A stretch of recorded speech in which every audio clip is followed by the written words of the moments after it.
நம்ம லைஃப்பில் கூட திரும்பி பார்க்காதுங்க.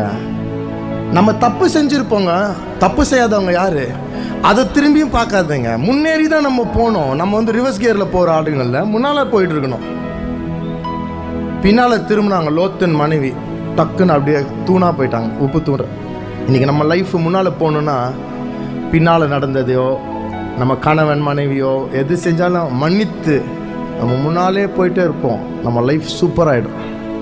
நான் பைபிள் வாசித்துட்டு இருக்க போல் இந்த யோசேப்புனுடைய வாழ்க்கையை படித்து எனக்கு ரொம்ப டச் ஆயிடுச்சு. இந்த 2-3 நாளாக அதை பற்றி பார்த்துட்டு இருக்க போல் அவருக்கு எவ்வளோ கேடு செய்கிறாங்க. ஏன்னா ஃபஸ்ட்டு அவரை வந்து சொந்தக்காரங்க குடும்பத்தில் இருக்கிறவங்களே வந்து அவனை விற்று கூப்பிட்டுறாங்க. தே ஃபர்சேக் ஹிம். அதுக்கப்புறம் இவன் நன்மை செய்கிறான், அவன் மறந்துட்டு போயிடுறான் நன்மை கிடச்சவொன்னே. அதுக்கப்புறம் உத்தமமாக வேலை செய்கிறான், அவன் வந்து அவதூறாக இல்லாத பொல்லாத சொல்லி ஜெயிலில் போட்டுடுறாங்க. இந்த வேதத்தை வாசிக்க போல இந்த மனுஷனுக்கு கொஞ்சம் கூட கசப்பே வரலங்க. he never become bitter, he became better. கரெக்டா? அவர் பிட்டரே ஆகல, அவர் பெட்டர் ஆகிட்டாங்கிறாரு.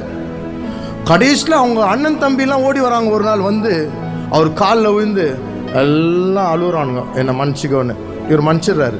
அதுக்கப்புறம் அவங்க அப்பா ஒரு நாள் இறந்துடுறாரு. இறந்த உடனே அண்ணன் தம்பிகளுக்கு இன்னும் பயம் வந்தது. ஐயோ, அப்பா இருக்க வரைக்கும் தான் இவன் நல்லா இருந்தான், அப்பா இறந்த பிறகு இவன் பழி வாங்கிடுவான் போலன்ட்டு எங்கள் அப்பா சொன்னார் உன்ட்ட மன்னிப்பு கேட்கணும்னு கேட்டோன்னு அவன் சொல்கிறான், நீ கவலைப்படாத, நீ எதையும் யோசிக்காத, உங்கள் பிள்ளைகளையும் நான் பார்த்துக்குவேன், உன்னை நான் கம்ஃபர்ட்டாக நான் வச்சுக்குவேன்.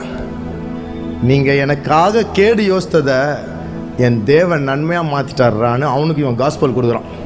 இன்றைக்கி நம்ம லைஃப்பில் சார் ஜனங்க கேடு நினச்சா கூட அதை நன்மையாக மாற்றுற தேவன் நம்ம மத்தியில் நம்ம வாழ்க்கையில் இருக்கிற. அதனால் நம்ம பயப்படவே தேவையில்லை.